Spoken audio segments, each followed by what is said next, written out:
Dari mana kita membedakan nama-nama? Nah, itu dilihat dia hidup di mana, di tabakat keberapa, muridnya siapa, gurunya siapa.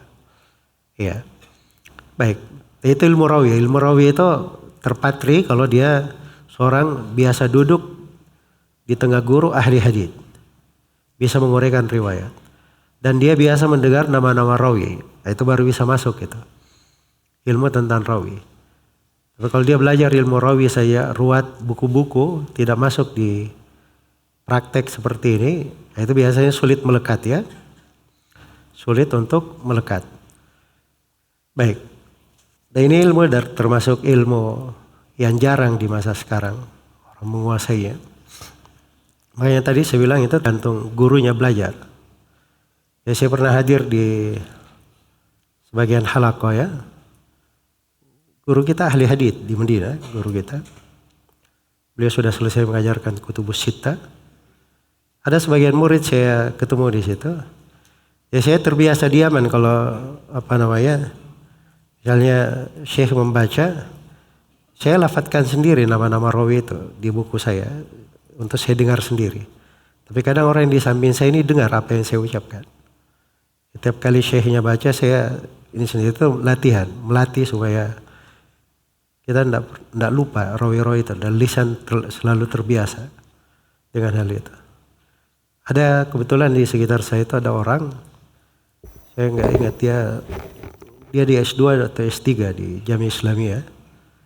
Terus dia beliau waktu itu kalau nggak salah di kuliah hadits juga.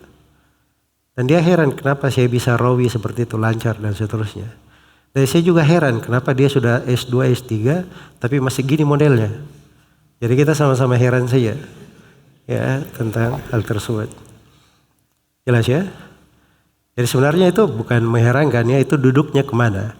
Kalau di Yaman itu memang begitu Syekh Mukbil rahimahullah.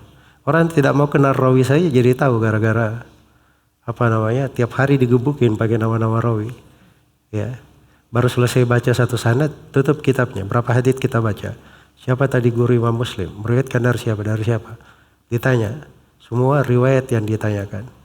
Jelas ya? Nah, ini belum, untung saya tidak terapkan ya. Terapkan pada kabur semua. Baik. Ya maksudnya itu ilmu ada ya di tengah para ulama. Jadi kalau duduk dengan ahlinya, orang terbiasa.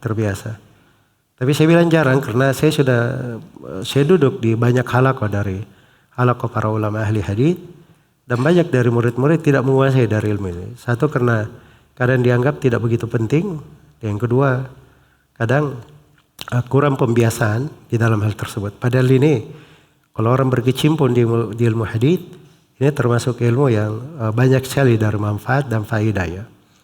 Iya, dan cukup seorang itu kalau dia kenal rawi-rawi, itu seakan-akan dia hidup dengan kehidupan para ulama salaf, dia kenal nama-namanya, di mana masanya dan seterusnya. Iya.